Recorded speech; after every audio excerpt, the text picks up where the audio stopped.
نحمده ونصلي على رسوله الكريم أما بعد فأعوذ بالله من الشيطان الرجيم بسم اللہ الرحمن الرحیم۔ سورۃ الانفال کا کچھ حصہ 10ویں پارہ میں بھی آیا ہے۔ انفال نفل کی جمع ہے، مال غنیمت کو کہتے ہیں۔ اس سورت کی پہلی آیت میں ایک ایسے سوال کا جواب ہے جو مال غنیمت کے بارے میں کیا گیا تھا۔ 10ویں پارہ کے شروع میں اس کی مزید تفصیل ہے، جس میں بتایا گیا ہے کہ مال غنیمت کا 5واں حصہ رسول اکرم صلی اللہ علیہ وسلم آپ کے قرابت داروں، یتیموں، مسکینوں اور مسافروں کو دیا جائے گا، جبکہ 4 حصے مجاہدین کے درمیان تقسیم کیے جائیں گے۔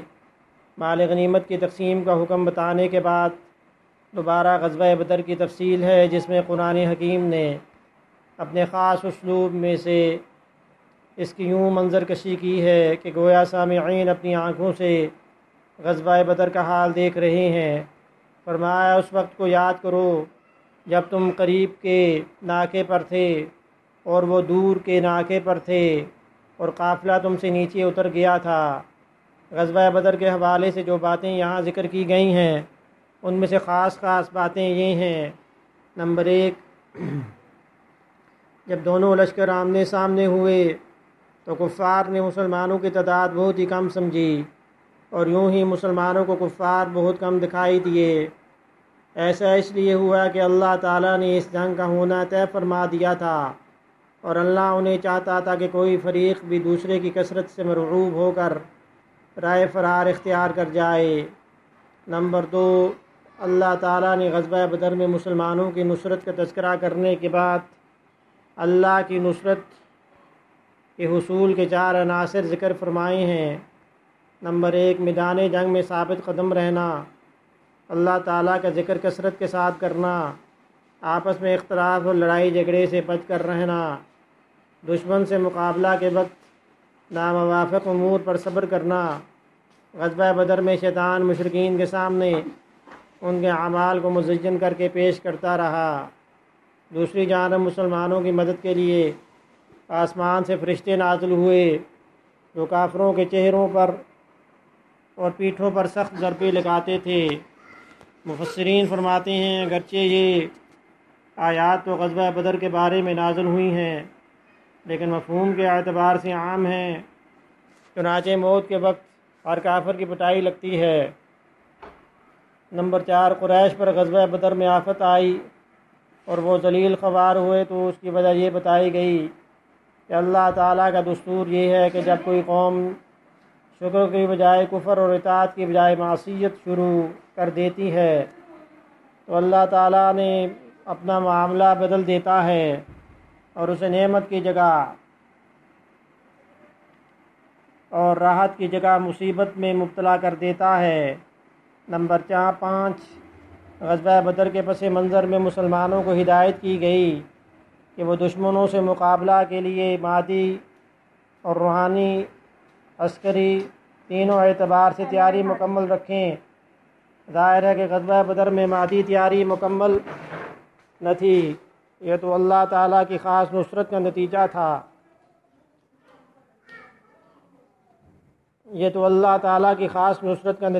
کہ مادی اور عسکری اعتبار سے کمزوری اور دونوں لشکروں میں بے پناہ تفاوت کے باوجود اللہ تعالیٰ نے مسلمانوں کو فتح عطا فرمائی، لیکن آئندہ کے لیے مسلمانوں کو حکم دیا گیا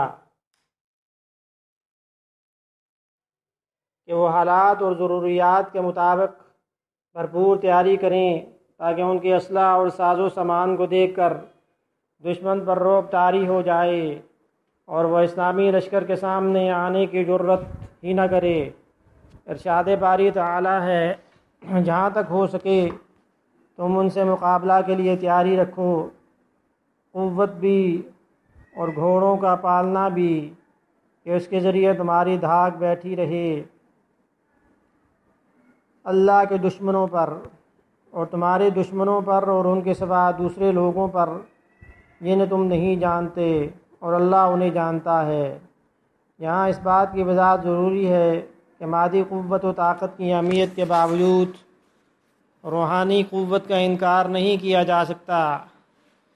بلکہ حقیقت تو یہ ہے کہ دشمن سے دو بدو ہونے کے لیے روحانی اور ایمانی قوت تمام دوسری قوتوں اور وسائل کے مقابلہ میں زیادہ اہمیت رکھتی ہے۔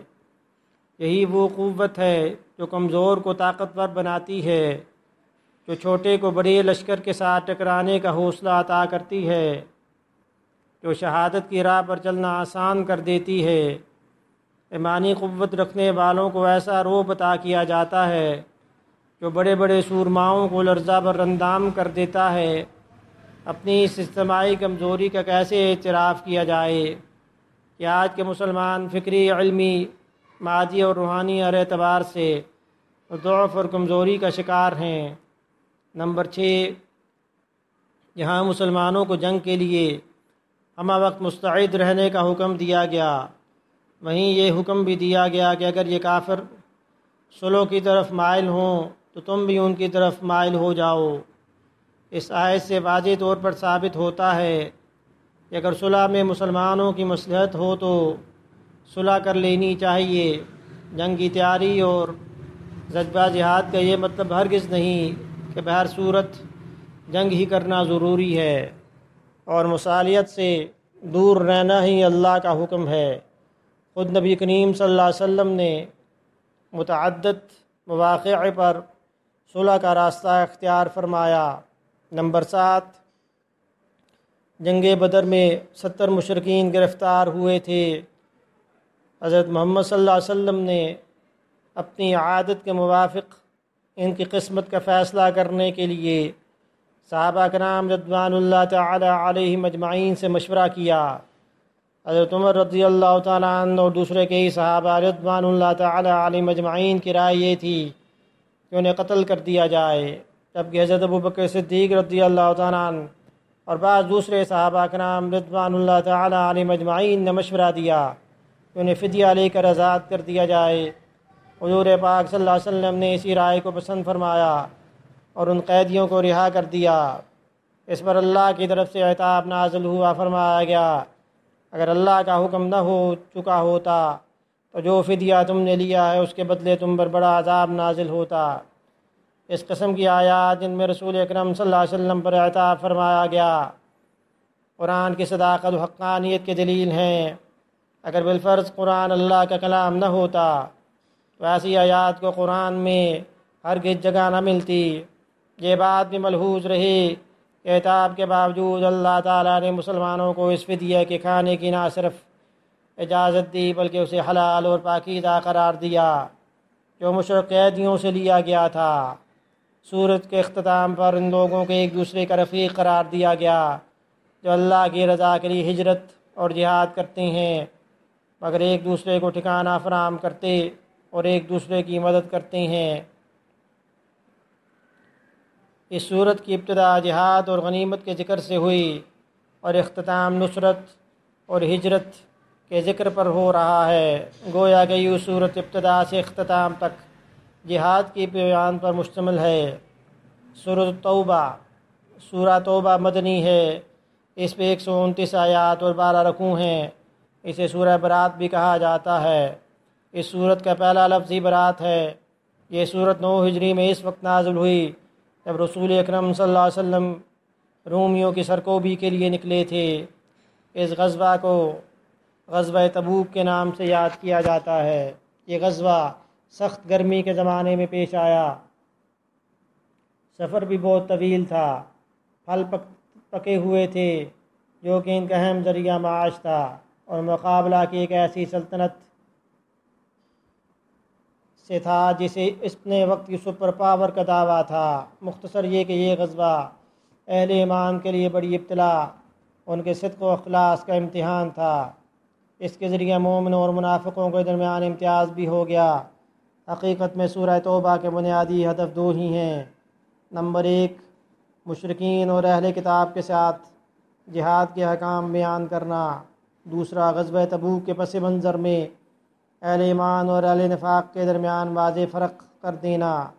جہاں تک احکام جہاد کا تعلق ہے تو تمہید کے طور پر ان معاہدات سے برات کا اعلان کیا گیا جو مسلمانوں نے مشرکین کے ساتھ کیے تھے۔ ان کے لیے انتہائی مدت 4 ماہ مقرر کر دی گئی۔ یوں ہی مشرکوں کو بیت اللہ کا حج کرنے سے منع کر دیا گیا، کیونکہ یہ لوگ کئی بار عہد شکنی کر کے مرتکب ہو چکے تھے اور اسلام کے بڑھتے ہوئے سیلاب کو روکنے کے لیے یہود کے ساتھ گٹھ جوڑ کرتے تھے۔ مشرکوں سے برات کا اعلان کرنے میں اہل کتاب کے ساتھ بھی قتال کی اجازت دی گئی کہ مکر و فریب، عہد شکنی، منافقت اور جھوٹ ان کی فطرت میں رچ بس چکا تھا۔ یہود کا قبیلہ بنو قریظہ ہو یا بنو نذیر اور بنو قینقاع، انہوں نے اسلام اور مسلمانوں کو نقصان پہنچانے کا کوئی موقع ہاتھ سے نہیں جانے دیا۔ تقریباً 20 آیات میں ان کی باطنی خباثت کا ذکر کیا گیا اور مسلمانوں سے کہا گیا کہ اہل کتاب میں سے جو لوگ اللہ پر ایمان نہیں لاتے اور نہ ہی روز آخرت پر یقین رکھتے ہیں اور نہ ان چیزوں کو حرام سمجھتے ہیں جو اللہ اور اس کے رسول نے حرام کی ہیں اور نہ دین حق کو قبول کرتے ہیں، ان سے جنگ کرو یہاں تک کہ وہ ذلیل ہو کر جزیہ دیں۔ جہاں تک اس صورت کے ہدف کا تعلق ہے تو منافقوں کی علامات اس انداز میں بیان کی گئیں کہ وہ سب کے سامنے ذلیل اور رسوا ہو کر رہ گئی۔ اس لیے اس صورت کا ایک نام سورۃ الفاضح بھی ہے، یعنی رسوا کرنے والی صورت۔ اس صورت کے نزول سے قبل انہوں نے اپنے آپ کو اسلام کے زبانی دعوے کے پردے میں چھپا رکھا تھا، لیکن اس صورت نے ان کے باطن کو یوں ظاہر کیا کہ ہر کسی نے جان لیا کہ کون منافق ہے اور کون مخلص مومن ہے۔ منافقوں کی کمزوری اور عیوب کو نمایاں کرنے کا ظاہری سبب غزوہ تبوک بنا۔ جہاد تو ویسے بھی جان جوکھوں کا کام ہے، جبکہ غزوہ تبوک میں مادی اعتبار سے اپنے وقت کی سب سے بڑی فوج کے ساتھ مقابلہ تھا، اور وہ بھی شدید گرمی اور فقر و فاقہ کے دنوں میں۔ اس غزوہ کے پس منظر میں منافقوں سے جو حرکتیں سرزد ہوئیں ان کا اندازہ یوں ہوتا ہے۔ نمبر 1، اللہ نے پیشن گوئی فرما دی تھی کہ منافق قسمیں کھا کر کہیں گے کہ اگر ہم طاقت رکھتے تو آپ کے ساتھ ضرور تبوک کی طرف نکل پڑتے۔ چنانچہ ایسے ہی ہوا اور جب حضور اکرم صلی اللہ علیہ وسلم تبوک سے واپس آئے تو منافقوں نے جھوٹے اعذار پیش کیے۔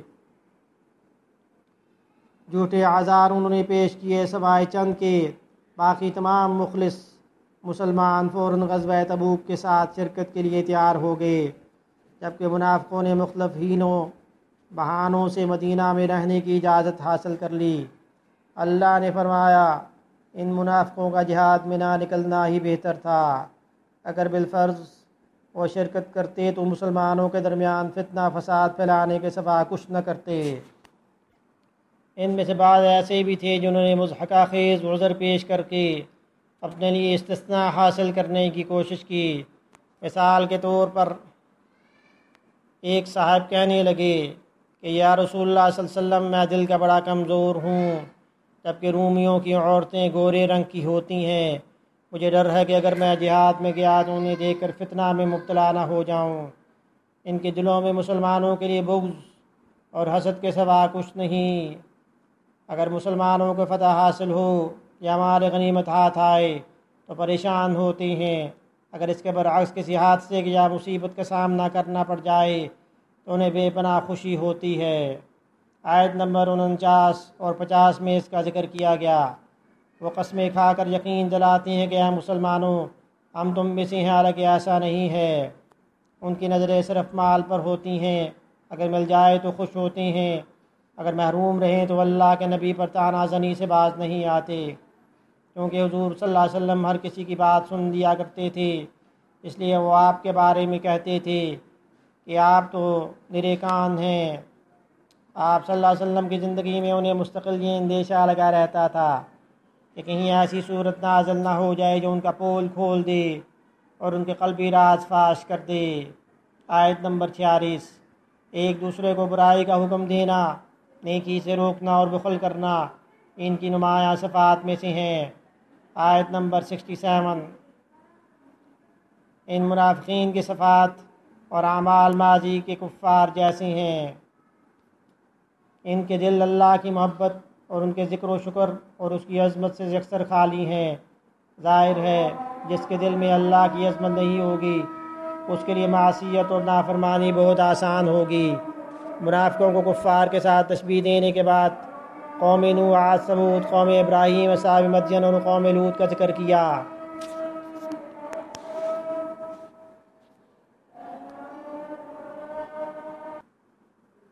10ویں پارے کے آخر تک منافقین کا ہی تذکرہ ہے، اور اللہ پاک نے یہ بات فرما دیا میرے پیغمبر اگر آپ ان کے بارے 70 بار بھی استغفار کریں تو بھی اللہ ان کی ہرگز مغفرت نہیں کرے گا۔ اور یہ بھی فرما دیا گیا کہ اگر ان میں سے کسی کا انتقال ہو جائے تو آپ صلی اللہ علیہ وسلم اس کی نماز جنازہ ادا نہ فرمائیں۔ آیت نمبر 84۔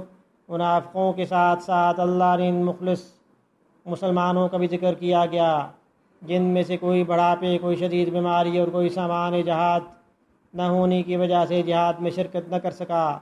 ان لوگوں کے جذبات کا یہ عالم تھا کہ جہاد میں شرکت نہ کر سکنے کی وجہ سے ان کی آنکھوں سے آنسو جاری ہو گئے، اس لیے فرمایا گیا کہ مخلصین کی اس جماعت پر کوئی گناہ نہیں۔ 10ویں پارے کا خلاصہ مکمل ہوا۔ اللہ پاک عمل کی توفیق عطا فرمائیں۔ وما علینا الا البلاغ المبین۔